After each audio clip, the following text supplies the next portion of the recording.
All right, so this is going to be your video lecture for chapter 27. You should be completing this chapter on March 31st.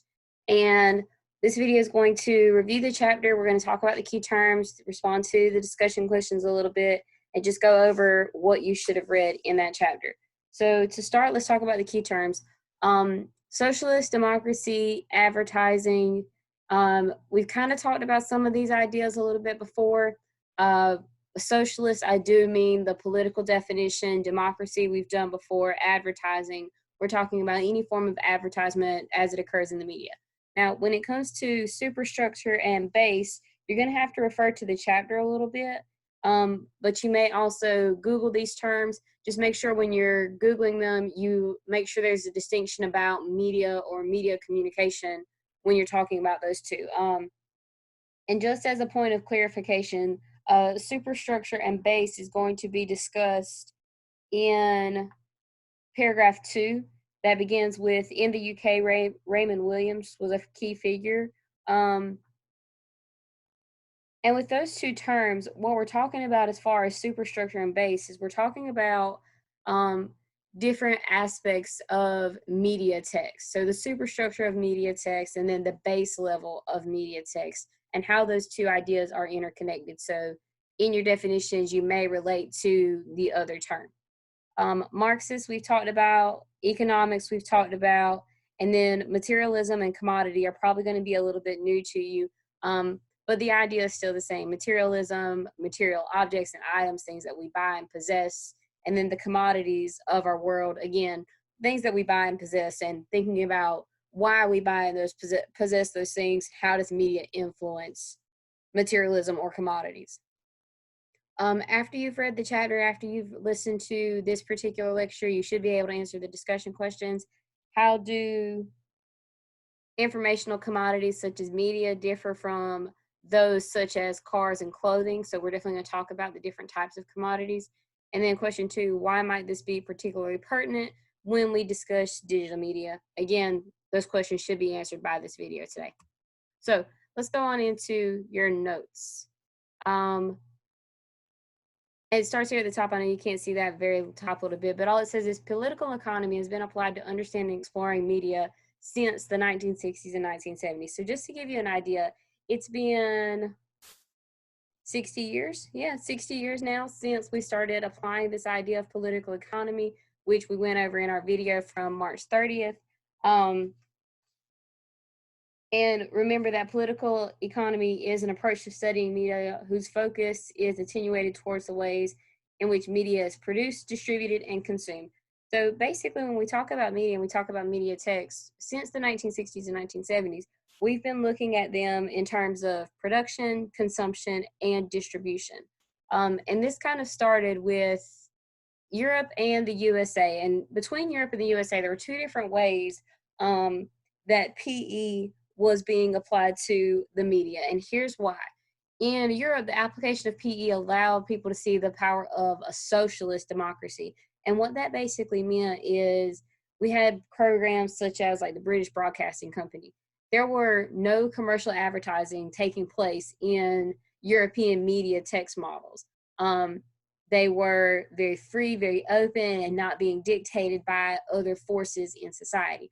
Versus in the USA, when we looked at our media and we looked at our media text, what we saw was that we weren't the socialist democracy system, and we were organizing our media based on commercial lines. So based on economics, based on basically who had the money and who owned a particular station or media outlet, that influenced what kind of information that media outlet put out to us.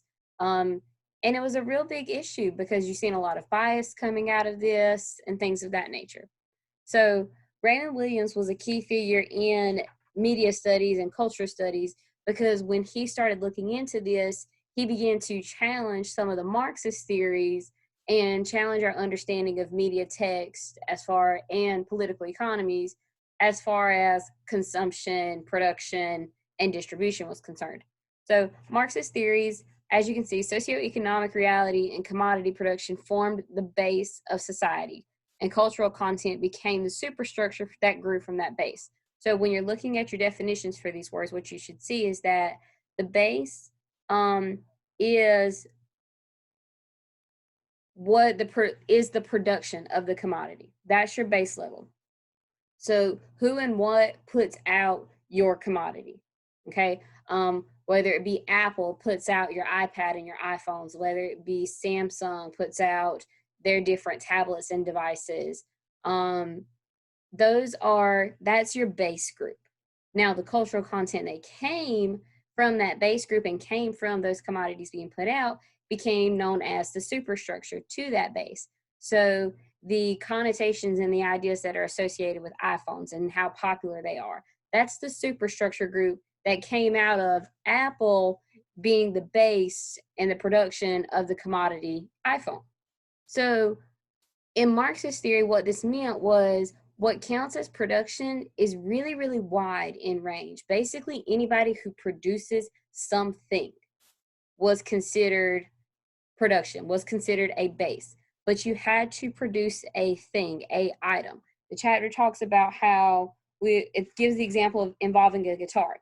Now, Fender, the people who make the guitar, their production, but the artist who then picks up that Fender guitar and makes music wasn't considered a production base. They were considered a superstructure because they were using the thing, the base commodity that had already been produced by Fender.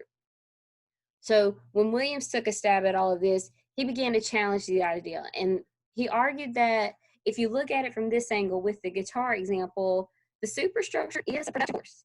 And you shouldn't take away from that artist being a production force just because they didn't produce the musical instrument that they are using. So Williams was like, it's great, superstructure and base are both great ideas and they need to be kind of kept in check and we need to use these terms. But let's blur that line a little bit, not completely erase it because these are two different groups and there are two different things going on here. But you kind of need to redefine what you're calling superstructure and what you're calling base because given the context of the situation, something may fall one place or the other. So that distinction was needed, but William didn't necessarily agree with all of the ways those terms were being used. So then it moves on to political economy addressing consumption of media text. And I've got Jack barking in the background again, guys. I'm so sorry. So we moved on into the chapter and we moved past the production of, or as far as PE was concerned with production, and now we start talking about political economy and consumption. And another big idea with political economies and analyzing media text was this idea of consumption. Because historically, production values were largely changed and challenged since the 1960s and 70s, and so has consumption. And so what was brought up was the difference between the different types of commodities, whether it was a cultural commodity or an informational commodity or whatever the case may be. And it was talking about value. It's kind of like the idea of supply and demand here, where if you have something and you have an abundance of it, then the prices are usually a little bit lower on it. The value of it kind of decreases because it's just common. Versus if you have this item or thing that's very rare in commodity and the demand's really high on it, the price is really elevated because people want something that there isn't a lot of. So the same thing goes with these commodities and consumption of media text. So if I were to give you the example of a cup of coffee versus a book, like the textbook does, if I drink a cup of coffee in the morning, no one else can drink that same cup of coffee. That cup of coffee is gone. However, I can read a book and then hand that same book to somebody else and they can read it as well. So the idea is that commodities and the rate at which they can be consumed and the value of that commodity after its consumption is a big deal that we need to notice. So, and value of commodities. Got a low battery on my computer here. And then last, so what usually ends up happening with media, and we talk about media text, is there has to be sort of kind of this artificial sense of scarcity um, to control the distribution of media. And the way that they do that, you'll see that in a lot of news platforms, is they'll say that they've got the most recent update on a particular issue. And so it's the scarcity that's created that makes that media outlet valuable. So think about your own productions and your own adaptations that you've been studying. And we talk about production and consumption. Think about how your two different adaptations were consumed. You should have done this a little bit based on the video from March 30th. How people consumed your adaptation changed between when it was originally published versus when it's published most recently. So like for me, with the example of The Lion King, 1994, you either saw it in the movie theaters or you bought the VHS tape.